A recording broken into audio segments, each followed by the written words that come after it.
Bienvenue dans cette édition vespérale sur la FM Télévision. Mesdames et messieurs, bonsoir. On va ouvrir ce journal avec la levée du moratoire sur la peine de mort. La question qui suscite débat dans tous les sens. Qu'en est-il exactement sur l'exécution de cette mesure qui a pour but d'anéantir mieux l'infractateur? Suivez les explications dans cet élément que nous propose Elvis Meti. Oui, nous avons tous suivi avec beaucoup d'intérêt ces sorties médiatiques. Il n'y a rien de surprenant et que nous trouvons inopportun pour le moment. Je pense que nous avons un grand problème d'histoire ici dans ces pays, parce que nous disons que l'histoire, nous étudions l'histoire pour comprendre les événements du passé et ça nous permet de mieux vivre dans le présent et bien encadrer le futur. Mais notre pays, apparemment, nous négligeons fortement l'histoire. Nous avons vécu dans ces pays des exécutions arbitraires, notamment avec le régime Mobutu. Je ne pense pas que c'est pour rien qu'en 2003, ceci a été prohibé d'exécuter cette peine de mort. J'estime qu'on devait les interroger pour savoir qu'est-ce qui a conduit à cette levée d'exécution de la peine de mort dans notre pays. Et aujourd'hui, nous entrons carrément en contradiction même avec notre propre constitution qui nous interdit d'exécuter la peine de mort ici en République démocratique du Congo. Et moi personnellement, je suis un peu dans la joie, je peux dire en paix. Pourquoi je vais me justifier dans la joie? Parce que j'ai toujours plaidé ce genre de choses dans notre République. Vu la situation que notre pays traverse, ça valait la peine que ces moratoires soient levés pour que celui qui oserait encore de trahir sa nation, qu'il soit exécuté publiquement.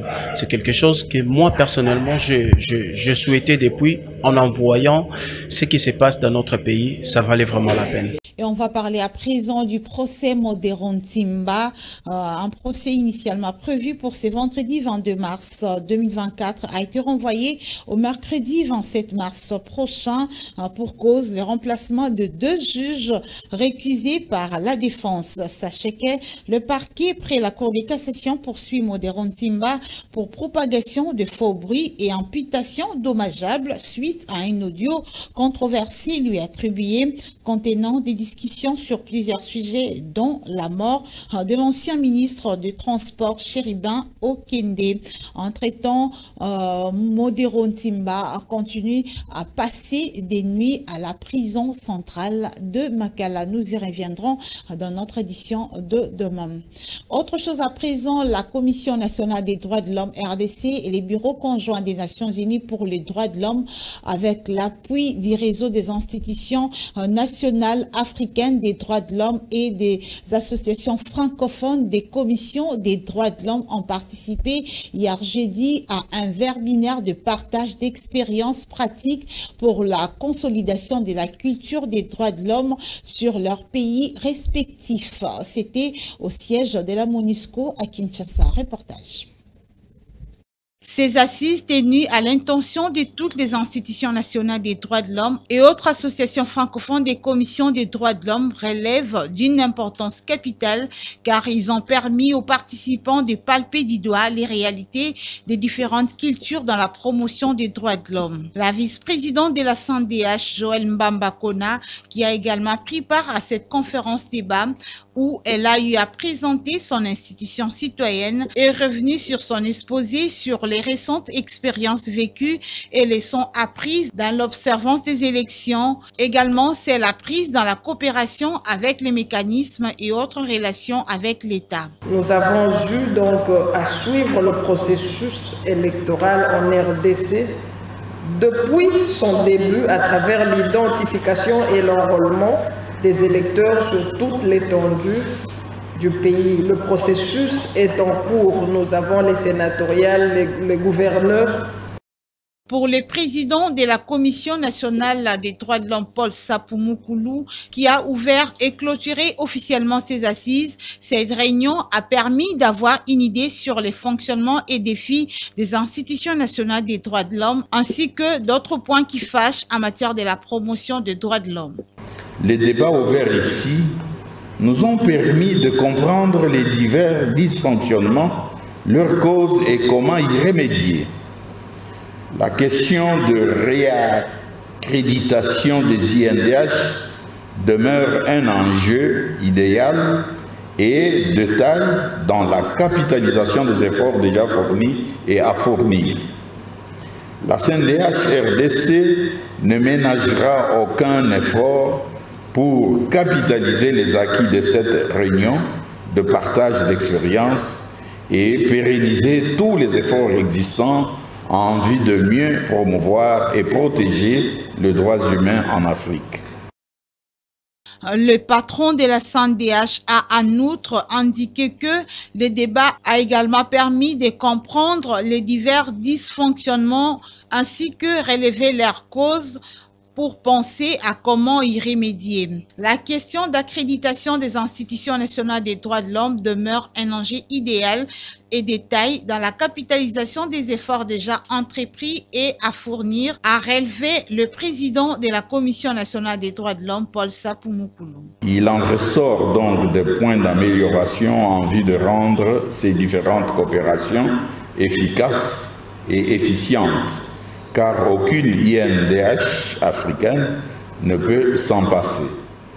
Je voudrais donc ici remercier le Bureau conjoint des Nations Unies aux droits de l'homme, l'Association francophone des commissions nationales des droits de l'homme, le réseau des institutions nationales africaines des droits de l'homme, pour avoir significativement contribué à la réussite de cette activité. D'autres initiatives, comme nous l'avons cessé de le souhaiter, de le recommander, sont en cours, toujours dans ce même objectif, afin de rendre efficace la coopération entre nos INDH et le mécanisme africain des droits de l'homme. Le directeur du Bureau conjoint des Nations Unies aux droits de l'homme, Patrick Var, a pour sa part relevé l'engagement de cette institution des Nations Unies à soutenir notamment la CNDH RDC forte ainsi que des organisations de la société civile de la thématique droits de l'homme assez fortes. C'est là avant d'inviter les représentants des institutions nationales des droits de l'homme présents en vision conférence à parler de leur expérience. L'on a noté parmi ces institutions présentes celles du Mali, du Burkina Faso, du Bénin et du Maroc. Parlons de l'insécurité dans la commune d'Engaba où le bourgmestre de cette municipalité, Aimé Francis Lolinga, s'est serré la main avec les responsables des différents services de sa municipalité pour taire définitivement l'insécurité qui refait surface dans la commune d'Engaba. Plusieurs stratégies sont mises en place jusqu'à neutraliser la dernière personne. C'était au cours d'une réunion tenue hier au siège de cette municipalité en présence bien sûr du ministre provincial de l'Intérieur et Sécurité, Papi Mouzei Kanga. Déborah Petit et Enoch Mafouka étaient présents pour les comptes de la FM Télévision. La descente du ministre Papi Mouzei Nsanga dans cette commune a pour un but précis, combattre l'insécurité en dénonçant les mauvaises pratiques telles que le banditisme urbain. Face à un parterre d'invités dont le chef de rue, quartier, le commandant de SIAT et sous-SIAT, le major de la commune, le responsable des mouvements, associations, partis politiques et autres, le ministre s'est polarisé sur quelques stratégies pour bannir ces fléaux avant de demander à tous les parents de travailler main dans la main afin de combattre ces phénomènes. Les stratégies sont prises. Il y a des bouclages au niveau de la police. Il y a, comme je viens de le faire ici, la constitution de comités locaux de sécurité de proximité qui vont nous permettre de faire une politique de proximité avec le chef de quartier, avec le chef de rue. Mais je l'ai dit tout à l'heure dans la salle, parce que ça arrive aux autres. Mais le jour où ça vous arrive à vous, à la maison, que votre enfant soit, je ne sais pas, blessé avec une arme blanche par un koulouna, vous vous direz certainement, si j'avais dénoncé ce koulouna, si j'avais moi-même un koulouna à la maison, je l'avais dénoncé, ceci ne serait pas arrivé. Le responsable de cette région a profité de sa présence pour lui faire part des préoccupations majeures de leur municipalité avant de trouver une oreille attentive auprès du ministre. Et le maire de cette commune, Aimé Francis Lolinga, n'a pas tari les mots pour éprouver ses sentiments de satisfaction pour l'arrivée du ministre dans sa commune. Le bourgmestre de Ngaba a profité de l'occasion pour annoncer une opération lancée sur la lutte contre les objets tranchants dans sa région. Il souhaiterait qu'on récupère les jeunes, surtout les très jeunes. Donc, c'est ça son approche. Et nous, on a aussi cette approche-là. C'est le problème, je lui ai fait part du fait que manque d'installations sportives et culturelles qui permettent aux jeunes de s'épanouir, qu'on avait sorti ici à Ngaba une décision interdisant tout port, vente d'armes prohibées. Et parmi ces armes blanches se trouve la machette, l'arme préférée des colons. En somme, il n'y a aucun doute sur le retour de la paix qui ne va plus tarder à se faire constater dans la commune d'Ngaba, car le ministre provincial de la Justice et Sécurité, Papi Mouzé Nsanga, ensemble avec le bourgmestre de cette commune, ont pris ses affaires à bras-le-corps. Et puis l'ingénieur Willy Bitussila, notable de la province du Kwango, a visité la fondation Maloua où il a rencontré les présidents de la fondation Maître Maloua Billy Cléophas. L'objectif de sa visite était l'apport de sa contribution pour le soutien aux sinistrés du fleuve Congo. Rudy Nanzei et Enoch Mafouka signent ce reportage. Cette visite témoigne le sens d'altruisme de l'ingénieur Willy Bitussila Lusunji qui est venu personnellement au siège de la Fondation Maloua pour déposer sa modeste contribution conformément au message SOS lancé en faveur des sinistrés de la crue du fleuve Congo. L'ingénieur Willy Bitussila, notable du Kwango, a été chaleureusement accueilli par le président de la Fondation Maloua, Maître Maloua Billy Cléophas. Les deux personnalités ont eu des échanges avant de passer à la remise proprement dite du don constitué des produits non-vivres. L'ingénieur Willy Bitussila, dont les sens de générosité et de patriotisme ne sont pas à démontrer, estime que l'aide apportée ces jours est une forme de réponse à l'appel de solidarité lancé par le président de la République à tous les Congolais. Je suis venu ici spécialement pour apporter ma modeste contribution à ces sinistrés. Vous savez, l'humanitaire, ça me tient énormément beaucoup.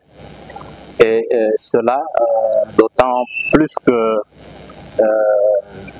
nous avons trouvé qu'il ne faut pas toujours laisser le fardeau au seul chef de l'État, son Excellence Félix Antoine Tshisekedi, pour qui les valeurs cardinales de solidarité ou encore de promotion humaine comptent beaucoup. Et nous partageons, lui et moi, ces valeurs cardinales. Honnêteté oblige, l'ingénieur Willy Bitussila ainsi que sa délégation ont été conviés à effectuer une visite guidée ensemble avec d'autres personnalités congolaises à l'entrepôt de la Fondation Maloua où tous les biens récoltés sont gardés avant leur distribution prévue incessamment. Et en société, débordement des eaux après la forte pluie qui s'est abattue ce vendredi dans la capitale congolaise. Une pluie qui a occasionné plusieurs dégâts matériels dans certains coins de la capitale. L'illustration, c'est avec cette voiture qui a été emportée par les débordements des eaux de la rivière Kalamou dans la commune qui porte précisément ces noms. C'était précisément derrière le stade Tata Raphaël. Une situation qui s'est dossier produit au vu et aussi de tous, mais incapable de pouvoir retenir l'action vu l'affluence des saisons. Et en sport, pour terminer, les Léopards messieurs et dames handball vont chercher leur médaille d'or après leur qualification en finale des 13e Jeux africains Accra 2024. Très satisfaits de cette performance, quelques athlètes congolais ont exprimé leur joie au micro de Lionel Ngolo. On les écoute. On a eu des moments un peu compliqués dans le match, c'est normal, la fatigue, surtout en première mi-temps. Après ce match-là, on a réussi à chercher ensemble. Je marque peut-être 11 buts, mais c'est grâce à mon coéquipière avec qui on a eu cette force, cette énergie pour aller chercher la finale. Déjà, j'ai dit merci à tout le monde. Vraiment, vous nous avez poussé du début à la fin. Et j'ai rendu grâce à Dieu aussi. Malgré la fatigue, malgré les bobos, on a fait ce qu'on a pu. On savait qu'on avait un avantage quelque part psychologique. Et donc, dès le début du match, on a essayé petit à petit d'imprimer notre rythme et on a su bien le faire. Et je suis très très content. Vraiment, c'est une grande joie. C'est une compétition organisée par le comité olympique. C'est les Jeux olympiques d'Afrique. C'est une grande fierté pour nous tous de pouvoir arriver en finale de cet événement. L'objectif de la sélection, de la délégation, c'était d'aller chercher une médaille. Aujourd'hui, on veut chercher la plus belle des médailles et c'est pour la sélection. C'est vraiment pour les joueurs qui se sont investis, les joueurs du pays, les joueurs locaux et aussi les joueurs d'Europe. Mais j'avais dit au début qu'on avait les armes pour aller au bout et Dieu merci, aujourd'hui on était venu pour aller chercher une médaille. On joue une finale, c'est encore mieux. Moi j'étais là en 2019, donc pour moi c'est une totale satisfaction de pouvoir être au final aujourd'hui. Parce qu'en 2019, on avait perdu en quart.